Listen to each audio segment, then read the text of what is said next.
자, 오늘부터 국회 대정부 질의가 시작됩니다. 그런데 오늘 이 국회 대정부 질의에서 과연 한국당이 우리들 병원 문제를 거론할지, 또 북한의 석탄 밀수 문제를 거론할지 제가 굉장히 의문을 가지고 있습니다. 자, 과연 문다혜에 대해서 거론을 할 수 있을지 의문을 가지고 있어요. 오늘은 정치 분야를 하는데요. 정치 분야에 나서는 한국당 의원은 주호영, 김재경, 곽상도, 박승중, 전희경 등으로 이루어졌습니다. 이들이 과연 지금 문재인의 딸 문제나 우리들 병원의 문제나 또 손혜원의 의혹이나 더 나아가서 문 정권의 숱한 지금 스캔들과 비리에 대해서 또 석탄 밀수에 대해서 과연 말할 수 있겠는가? 한국당은 손혜원이 최근에 나경원에 대해서 이야기를 하니까 비판을 했지요. 감히 우리 아버지를 입에 올리지 마라. 그리고 최근에 일제히 나경원을 향해서 민주당이나 좌파들은 토착 왜구라는 말을 쓰고 있습니다. 본투비 친일이라 이런 뜻이겠죠. 토착 왜구. 그러면 너희들은 토착 종북이냐? 저는 그렇게 묻고 싶습니다. 그래서 손혜원이 할 말이 많다면 청문회를 개최해줘야 된다고 한국당의 원내 대변인이 어제 이야기를 했는데 과연 한국당이 이런 손혜원에 대해서 청문회를 개최할 수 있을지, 과연 손혜원을 날카롭게 묶어둘 수 있을지 의문을 가지고 있습니다. 지금 제가 볼 때 한국당 의원 개개인으로 봤을 때 곽상도 의원이 오늘 질의에서 문재인의 딸 문제를 얼마나 질의할 수 있을 것인가, 그런 부분을 막으려고 엊그제 지금 김학의 사건에 대해서 계속 여권에서 이야기가 나오고 문재인이 어제는 급기야 김학의 사건에 대해서 재조사하라고 이야기를 하지 않았습니까? 그래서 어제도 제가 이야기했습니다마는 김학의를 사퇴시키고 수사를 덮는데 문패거리가 생각하는 관점은 틀림없이 당시 민정수석이던 곽상도가 법무장관이던 황교안과 상의를 해서 김학의가 옷을 벗으면 검찰 수사를 무혐의 처분해 주겠다, 이런 거를 합의했을 거다라는 관점에서 그 문제를 제기를 했습니다. 자, 요즘 온갖 의혹이 다 등장하는데요. 나중에 3부에서 의혹 열전을 하겠습니다만은 KT의 새 노조가 성명을 내어서 어제입니까? 또 희한한 이야기를 했습니다. 황교안이 법무장관이던 시절 황교안 아들이 KT 법무실에 근무했고 정가윤 의원의 아들이 KT 대외협력실 소속으로 국회를 담당했다. 물론 황교안은 민간 기업 5개에 붙은 연대 법대를 넣은 아들이다. 그래서 그 중에서 KT를 골라서 갔을 뿐이다. 특혜가 없었다라고 이야기를 하고 있습니다. 그래서 이런 거를 이 타이밍에 노조라는 지금 문 정권과 유착되어 있는 세력들이 제기를 했다라는 것은 이것이 어떤 경우로 보더라도 타이밍이 절묘하다, 이렇게 보고 있습니다. 자, 그래서 지금 한국당은 끌려가면 끝도 없이 끌려가게 될 거다. 그런데 어제 이제 황교안은 고성 통영에 선거 유세 지원을 하러 갔는데 현재 지역의 정서로 보면, 자, 고성 통영은 한국당이 무난히 이기지 않을까 이야기가 나오고, 이제 창원 성산에는 지금 이 박빙의 접전인데 여론조사로 보면, 그런데 한 3개, 그러니까 민주당과 민중의당과 그리고 이제 정의당, 지금 정의당 출신의 후보가 한국당을 쫓아서 2위를 갖고 있습니다. 거기는 노조 입김이 센 데고 노회찬 정의당 전 의원의 지역구였죠.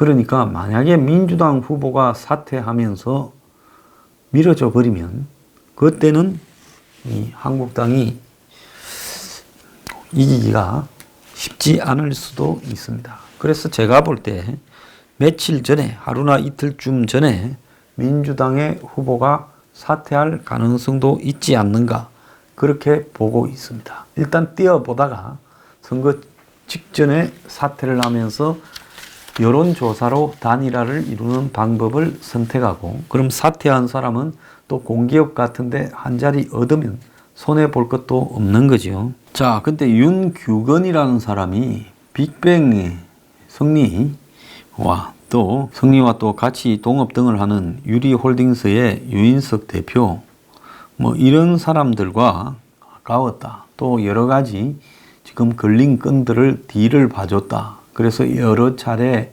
그들끼리의 카톡방에서 언급이 됐다. 근데 이거는 두 번째 문제고요. 윤규건은 이제 우리들 병원을 컨트롤해 왔던 청와대의 핵심 인물로 짐작이 됩니다. 그래서 거기에 신모 여인이 자기가 고소했던, 즉 이상호와 신한은행이 짜고 자신을 따돌리고 이상호의 빚을 털기 위해서 1,400억이나 대출을 받게 되는 과정에서 자신만, 이상호는 빠져나가고 또 빚을 거대하게 내서 빚잔치를 하고 자기 돈은 그대로 같이 동업을 하다가 생긴 자기의 부채들은 정리를 안 하고, 이러니까 아마 화가 나서 고소했던 건이 법원에 의해서 일부 벌금 처리되고 허지부지 되니까 그때 이제 본격적으로 경찰에 다시 관련 부분의 증거가 조작되었다. 사금융 사문서 위조에 대한 새로운 증거를 잡아서 찔러든 걸로 보입니다. 그래서 서초경찰서가 이 사건을 담당하다가 서울 본청에서 가져가고, 그리고 그때부터 본청에 갖다 놓고는 윤규건이 이 사건을 봐왔다라는 것이 주간 조선의 보도입니다. 제가 여러 차례 이야기했지만은 민정수석실 산하 민정비서관실은 문정권 주변에서 터지는 비리나 약점을 무마하는 역할을 집중적으로 수사해왔죠. 거기에 반해 반부패 비서관실은 주로 상대 진영의 비리나 허점들을 파헤치는 조사를 해왔습니다. 그래서 백원우가 지금 드루킹 사건과 관련해서 드루킹 일당 주범 3명을 긴급 체포한 이후에 청와대 앞에 위민간의 도 변호사를 불러서 만난 것도 사건 무마의 과정이라는 겁니다. 그래서 이 신혜선이라는 이 여자를 달래기 위해, 한때는 동업자이지만 지금 문제를 만들고 있는 사람, 이 사람이 2016년부터 2017년 상반기 사이에 집중적으로 문제 제기를 했고, 그때는 탄핵을 거쳐서 대선이 이루어지던 시기에 이 신모 여인이 그걸 폭탄을 터뜨려 버리면 2012년 이 대선 무렵에 이상옥에게 이루어진 저런 이해가지 않는 대출은 도대체 어떻게 해서 만들어졌을까? 왜 산업은행이 저런 폭탄을 누구 지시로 안았을까? 아무리 상식적으로 납득해도 그 대출은 이해가 가지 않는다. 그렇다면 그 대출과 관련해서 무언가 보이지 않는 손이 개입한 게 아닌가? 만약에 지난 대선에서 이런 사실이 알려져 있었다면 대선 당시에 최고의 이슈가 됐을 수가 있었을 겁니다. 그러니까 그 당시에 신모 여인의 입을 막기 위해서 여러 가지 그 여인이 가지고 있는 빌딩에 잡혀 있는 신한은행의 부채 등에 대한 해결 방안, 더 나아가서 그를 달래기 위한 여러 제시 등의 양정철, 정재호 등이 관련되었고, 또 다른 문재인의 측근 변호사가 이렇게 대두되었습니다. 그리고는 이제 대선에 이기고 정권 초가 되니까 상황 관리로 다시 들어간 걸로 보이고요. 이런 부분들을 이 정권이 이제 되고 나서 청와대에 들어갔던 윤규건이 집중적으로 경찰 조직을 관리해서 경찰에서 기소 의견으로 넘겼다는데 그런 내용이 실제 기소 의견인지 아닌지 검찰에 넘겼는지 어느 하나 확실한 게 없습니다. 그러다가 어느 시점에서는 이제 검찰 수사권을 경찰로 이전하는 부분과 관련해서 경찰 조직의 핵심부에서 정권을 좀 바쳐야 되겠다 생각해서 작년 8월 달에는 경찰청 본청에 인사 담당관으로 들어간 것이죠. 자, 그래서 제가 지금 전문가들을 불러서 여러 가지로 이렇게 계산을 해 봤는데요.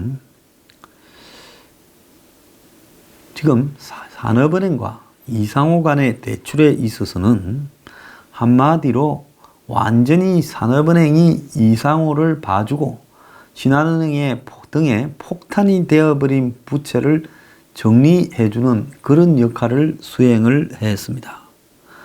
그래서 심지어 위탁자 장부 가액으로 이렇게 정산을 한다라는 말 같은 것도 있어요.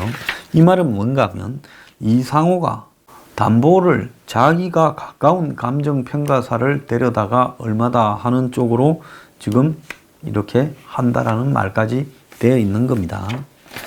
그래서 산업은행은 대선 일주일쯤 전에 이런 계약을 맺으면서 이상호에게 1,400억을 줬는데 산업은행 자체로는 1,680억의 한마디로 우선 수익을 기재해 놨어요. 그 말은 무슨 말인가 하면 120%로 해놨다는 거죠. 근데 이상호의 모든 지금 이 건저당들을 풀로 환산했을 때, 부산에 있는 세 가지의 물건들이 지금 이번에 같이 잡혔습니다. 주간조선이 이야기한 973억은 서울에서 담보로 잡힌 것만 그 정도고 부산 것까지 합치면 담보가 1,200억쯤 되는 것은 사실인 것 같습니다. 그런데 1,200 담보를 가지고 1,400억을 빌릴 수 있습니까? 아니지요. 1,200이면 맥시멈으로 빌려도 950억도 못 빌린다라는 것이 지금 은행가의 견해입니다. 그래서 제가 실제로 이상호는 1,000억도 못 빌리는 담보를 가지고 1,400억을 빌려서 지난번에 한 400억 정도는 어디로 흘러갔다. 그리고 김현장 60억 같은 경우에도 그게 사실이라면 이런 경우에 법무법인이 중간에 서서 하는 거는 1, 2억이면 된다는 겁니다. 그 돈도 어디 또 흘러간 거예요. 그래서 전체적으로 보자면 한마디로 한국산업은행이 이상호라는 이름을 당시 대선을 앞두고 문재인의 측근 이상호에게 돈을 빌려줬다가 혹시 박근혜 정권으로 바뀌면 그것이 시끄러워질까봐 우리들 병원 유한회사라는 SPC를 만들어서 거기에 빌려줬고 또 그 유한회사 SPC가 ABCP라는 단기 기업음을 돌렸는데 이 기업음을 만약에 안 팔리면 전부 산업은행이 인수하겠다라는 파격적인 조건을 달았고 나중에 혹시 그러니까 자산 유동화, 즉 건물을 이렇게 바탕으로 해서 유동화 정권을 발행해서 돈을 회수했는데 산업은행이 그러니까 1,400억을 이상호 측에 주고 산업은행은 그걸 갖다가 바탕으로 우리들 병원 유한회사라는 이름으로 CP를 발행한 겁니다.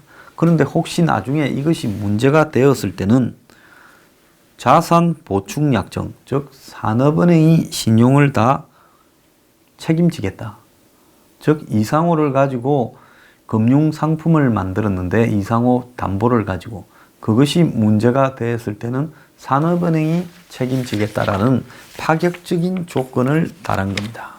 그래서 이것은 어떤 이유로도 도저히 설명이 불가능한 형태의 파격적인 대출을 해줬다.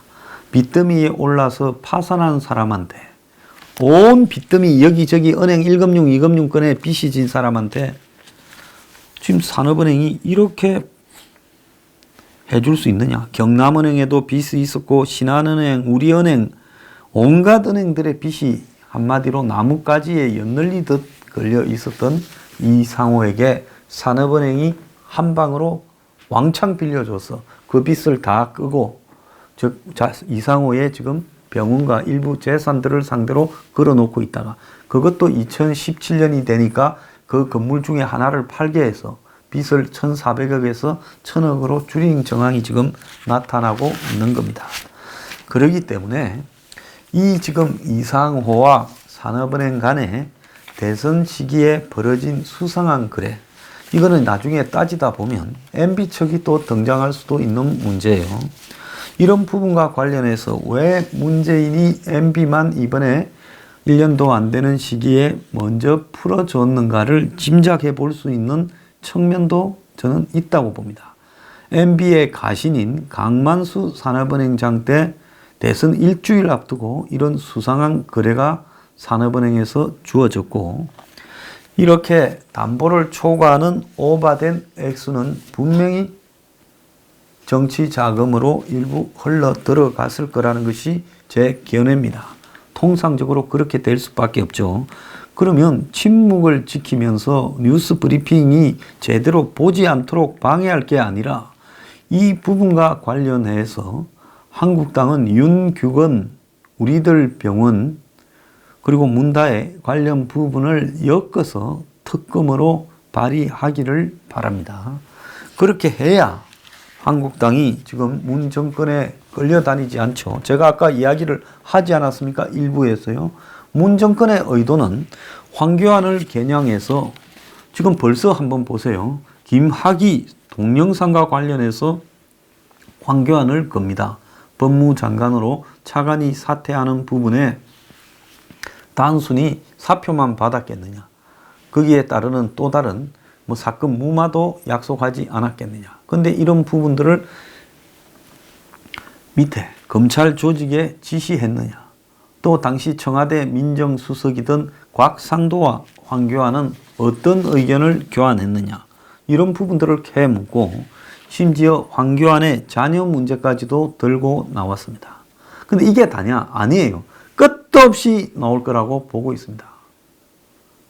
로펌 때 한 달에 1억씩 받은 16억에 대해서도 나오는 것은 시간 문제입니다. 그거는 아주 중요하니까 아껴놓고 있는 거죠. 그러면 한국당은 어떻게 해야 되겠습니까? 공격이 최상의 방어라고 이런 문제에 대해서 끌려다닐 게 아니라 문다혜와 우리들 병원과 산업은행과 다 엮어서 특검을 하자고 달라들어야 되는 겁니다. 그걸 하지 않는다면 한국당은 그야말로 방어를 못 해낼 거라고 저는 보고 있습니다.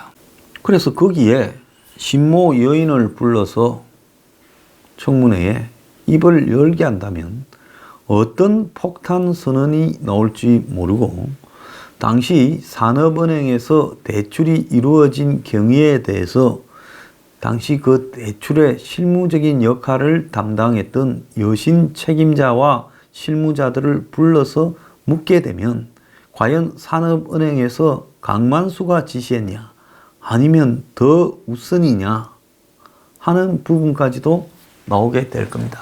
제가 알아본 금융 전문가들은 산업은행이 얼마나 프라이드가 센 조직인데 일반 은행들이 지저분하게 빌려줬다가 늘려있는 그런, 한마디로 빚더미에 올라있는 정치적인 인물에 대한 대출을 한 방에 담보보다 훨씬 오버해서 때려주면서 이것을 불을 꺼주는 이런 일은 한 번도 없었다고 합니다. 한국 산업은행법 1조를 제가 말씀을 드리겠습니다. 이 법은 산업의 개발 육성, 사회 기반 시설의 확충, 지역 개발, 금융시장 안정 및 그 밖에 지속 가능한 성장 촉진 등에 필요한 자금을 공급 관리하는 산업은행을 설립하여 금융산업 및 국민경제의 발전에, 건전한 발전에 이바지함을 목표로 한다. 여기에 이상호 대출이 어디에 해당됩니까? 산업의 개발 육성에 해당이 됩니까? 빚더미에 오른 파산자를 개발해서 지원 육성해 줍니까? 사회 기반 시설에 속합니까? 우리들 병원이요? 자, 지역 개발에 속합니까? 서울 첨담동이요? 금융시장의 안정, 사채업자입니까? 지속 가능한 성장 촉진과 관계 있습니까? 무슨 환경병원입니까? 아무 관계가 없잖아요. 그렇기 때문에 우리들 병원에 대한 대출은 정부 지시로 가장 말을 잘 듣을 국책은행을 설정을 해서 누군가가 핵심 권력자가 한 방에 해줘라고 하니까 예스맨 강만수가 예 하고 끝난 것이지, 제 생각입니다. 그러지 않으면 어떻게 이런 대출이 이루어질 수 있는가에 대해서 납득이 불가능한 겁니다. 산업은행법 1조에 나와 있는 설립 목적에 어디에도 빚더미에 여기저기 시중은행과 각종 금융기관의 빚더미가 지금 800억에서 1000억 정도라면 제가 앞에 열거한 빚들은 몇백억밖에 안 돼요. 이 외에도 숱한 빚더미들이 있었다는 겁니다. 그걸 산업은행이 빌려줘서 한 방에 다 꺼버리고 나는 산업은행하고만 앞으로 벌어서 갚으면 된다. 만약에 산업은행이 이런 역할을 해준다면 대한민국에서 부도나서 망할 자영업자는 누가 있고 대한민국에서 부도나서 망할 기업은 누가 있고 병원이 부도가 나겠습니까? 그러니까 이 대출은 논리로서 설명이 불가하다는 겁니다. 왜 산업은행이냐? 은행 설립의 목적에 맞지도 않는데, 그거는 산업은행은 국책은행이라서 청와대에 누군가 핵심이 지시하면 곧바로 대출이 이루어질 수 있도록 하고, 대출을 해주기 위해서 이상호를 불러다가 조건을 맞춘 데 불과한 거지요. 그러니까 묻지마 대출을 해줬다라는 거고, 대출액이 정해지고 난 뒤에 이상호가 각종 담보를 끌고 모아서 대출에 최대한 근접하도록 장난을 쳤다라는 것이 제 생각이기도 하고 전문가들의 일치된 견해이기도 합니다. 자, 그러면 이 사건은 신한은행의 빚을 없애는 과정부터 사실상 불법이 동원됐죠. 그렇지 않습니까? 자, 이상호가 신한은행의 연대 보증에서 일단 빠져야 산업은행이 해준다. 산업은행이 아무리 위의 지시로 해준다 하더라도 그래도 최소한의 산업은행의 요건을 갖춘 듯한 모양은 만들어야죠. 그러니까 이상호라는 개인에게 준 게 아니라 우리들 병원 1차 유한회사라고 하는 SPC를 만들어서 특수 목적 법인을 만들어서 법인에다가 준 것처럼 한 거죠. 그러니까 이상호는 숨어버린 겁니다. 산업은행과 이 1,400억 대출 어디에도 이상호라는 말이 나오지 않는 겁니다. 자, 그래서 신한은행 걸려있는 259억인가 하는 부채를 급히 정리하는 과정에서 이상호를 연대 보증에 뺄라니 이제 신한은행이 아마 이상호하고 같이 돈을 사업을 한다고 이상호 전부인과 더불어서 걸려있는 신모 여인이 나는 내 건물에 다 신한은행이 잡아가 있는데 니만 빠지면 나는 뭐 되냐, 내 빚도 갚아줄래, 아마 이리 됐을 거예요. 그러니까 한 돈 20억을 먼저 해줘서 네가 우선 좀 쓰라 해놓고는 신한은행 쪽에서 20억을 받는 과정이 사금융법 위반이 된 겁니다. 은행이 대출을 통해서가 아니라 사적으로 어떻게 20억을 빼서 줬으면 사금융이 되는 거죠. 아마 그런 부분이 사금융법 위반으로 걸렸을 건데 이런 부분을 조작해서 법원에 가가지고 무죄를 받아냈다면 이거는 한마디로 사법을 농단한 문제이기 때문에 사문서 위조로서 사법당국을 속인 거 아닙니까? 이거 심각한 문제가 되고 거기에 판사, 검사들도 또 다 문제가 될 겁니다. 그러면 이 사건이 터지니까 이걸 막으려고 지금 윤규건이 동원이 되어서 바짝 경찰청에 조사하는 팀을 아마 계속 관리하면서 그 사이에 신모 여인한테는 정권의 무슨 끈화풀들이 붙어서 관리를 해서 정리를 하고 있는지 어떤지 모르지만은 아직도 신모는 이자도 안 내는데 건물이 경매가 넘어가지 않고 풀로 잡혀있는 청담동 건물이 아직 그냥 그 상태로 셋업되어 있다고 하고 있습니다. 그럼 이거는 채권자인 신한은행 등이 어떤 행태로든 봐주고 있는 거 아니냐, 이렇게 지금 해석될 수가 있지요. 한국 최고의 노란자이 청담동 있는 건물이 경매 처리가 은행에 풀로 잡혔는데 안 되고 있다는 것은 어떤 형태로든 설명이 불가합니다. 제가 이제 여기서 한국당에 이야기하고 싶은 것은요, 어떻든 이걸 물고 늘어져야 된다는 겁니다. 문재인은 공격이 최상의 방어라고 이걸 수행하고 있는데요, 한국당은 그렇게 생각하지 않는다면 큰 코 다칠 수밖에 없습니다. 그런데 한국당은 황교안을 위해서 총대를 메고 우리들 병원 문제를 제기하는 의원이 만약에 하나도 없다면 저건 당이 아니니까 내년 총선에 저당으로 문정권을 상대시킨다는 것이, 그것이 좀 한번 고려해 봐야 될 문제가 될 것 같습니다. 오늘 우리들 병원 이야기 나오는지 안 나오는지 한번 지켜봅시다.